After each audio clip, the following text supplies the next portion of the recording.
dear viewers, and welcome to this edition of Africa Today. Today we are dedicating our episode to the current visit by President Abdel Fattah al-Sisi to Europe. President Sisi started with a visit to Denmark, Norway, and since yesterday he started his visit to Ireland. And indeed we'll be starting with this report where President Abdel Fattah al-Sisi has arrived in Dublin, Ireland, the final stop of his European tour, where he is set to engage in high-level talks with his Irish leaders. And the discussions are aiming to deepen the bilateral ties and address the shared international challenges, marking a significant chapter in Egypt's diplomatic efforts. President Abdel Fattah al-Sisi arrived in Dublin, Ireland, marking the conclusion of his three-leg European tour. In Dublin, he is scheduled to meet with the President and Prime Minister of Ireland to discuss opportunities for strengthening bilateral cooperation and aligning positions on international issues and crises of mutual concern. Before leaving Norway, President Sisi held meetings with key Norwegian executives, including the CEO of Empower, a company specializing in renewable energy, the CEO of Golar, a leading gas liquefaction company, the CEO of the Norwegian Agency for Development Cooperation, and the CEO of the Norwegian African Business Association. According to the presidential spokesperson, Ambassador Mohammed Shenawi, the meetings addressed Egypt's economic development policies and its commitment to empowering the private sector while attracting more foreign direct investments. President Sisi emphasized Egypt's priority to develop its renewable energy sector, leveraging the country's abundant natural resources and advanced infrastructure. The President also highlighted Egypt's national strategy to expand the use of renewable energy, expressing appreciation for the existing collaboration with Empower and other Norwegian companies. He underscored Egypt's eagerness to strengthen these partnerships and explore new opportunities for mutual benefit. The discussions also explored avenues for tripartite cooperation in Africa to support the continent's development efforts. The President reviewed the contributions of Egypt's companies in Africa and how their expertise could be leveraged to deliver tangible support to the region and its people. Following the meetings, President Sisi witnessed the signing of a contract between Empower and Majid Al Futtaim for solar energy projects in Egypt aimed at supporting industrial energy needs. This engagement underscores Egypt's proactive role in fostering international cooperation, advancing sustainable energy solutions, and reinforcing its economic ties with global partners.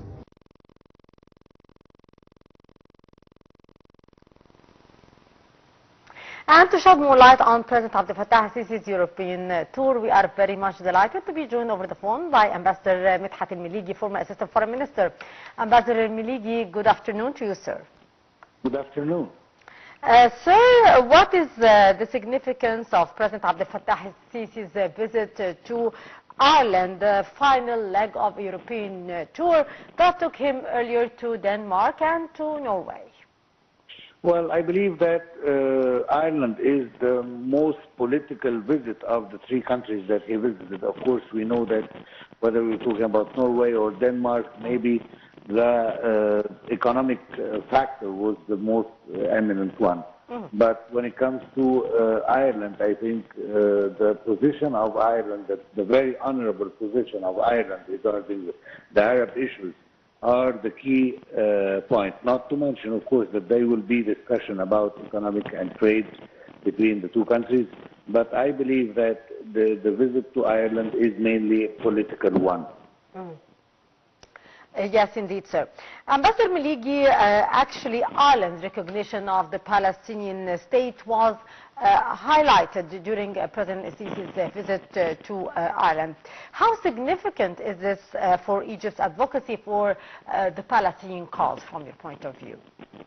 Well, of course, first of all, we have to mention that the Irish people have fought a long time, maybe over 100 years, to win their independence from the United Kingdom until they finally got their independence as they wished for.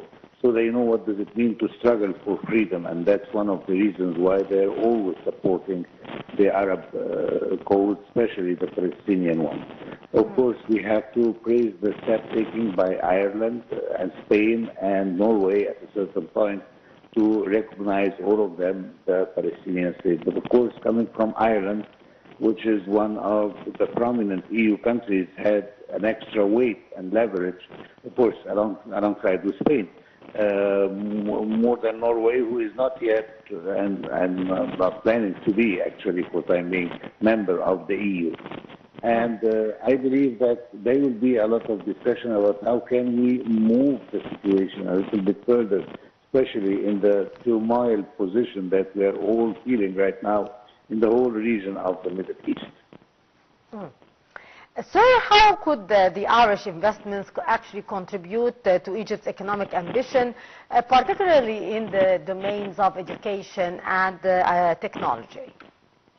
I believe that the visit of His Excellency, the President of the Republic, is a very important and very actually smart one.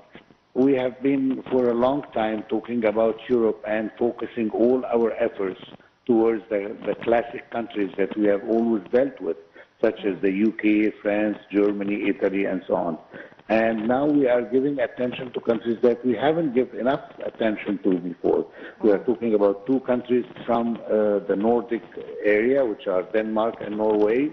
One of them is a member of the EU, the second one is not a member of the EU, so we are talking about broaden our horizons with European countries, whether they are member or not member of the EU. And then we have Ireland. As I said, we have a lot in common, and since they are adopting these positions towards the Arab world and towards the Palestinians, then we can also strive for having better relations. Let's not forget that one of the main and the most important steps in the Egyptian policy is to attract new investment in Egypt. Of course, we have worked alongside with the President for several years now to reform the economical infrastructure, which we have succeeded to do. And now is the time to attract the investment, to use these platforms that we have prepared for foreign investors to work in Egypt with the government on one side and with also the private sector. As you have definitely seen, President have mentioned the private sector and the importance of the involvement of the private sector in the investments that he is working to attract to Egypt. So I believe that it's going to be a joint effort between those two entities together. Not to mention a very important point, which is the possibility of having a tripartite project in favor of Africa and other countries through Egypt, as Egypt is supposed to be the door to many African countries, and maybe we can work on projects between Ireland and Egypt in favor of the African countries. Indeed.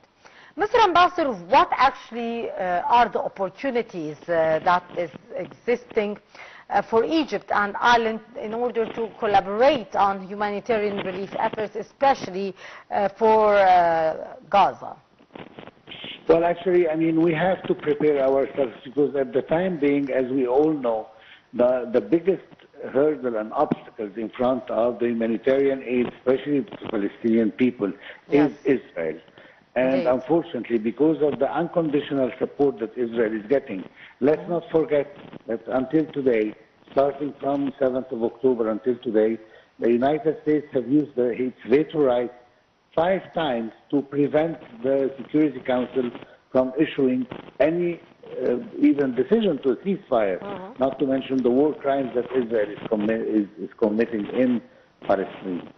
So the idea, I think, that we have to prepare and gather our efforts and talk to new, forgotten maybe partners in order to exert more pressure on the United States and Israel to adopt a more peaceful way to end the tragedy and the misery of the Palestinian people.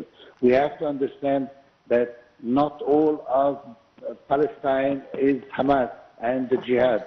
We have Palestinians who are simply people who want to live their regular life. They are civilians who deserve our utmost respect and dignity. And unfortunately, Israel do not differentiate and is indiscriminately targeting every Palestinian in Gaza and in the West Bank. And of course, now the situation is getting worse after the violation of the ceasefire in Lebanon. And of course, we all heard about the total destruction of all Syrian capacities, military capacities by the Israelis.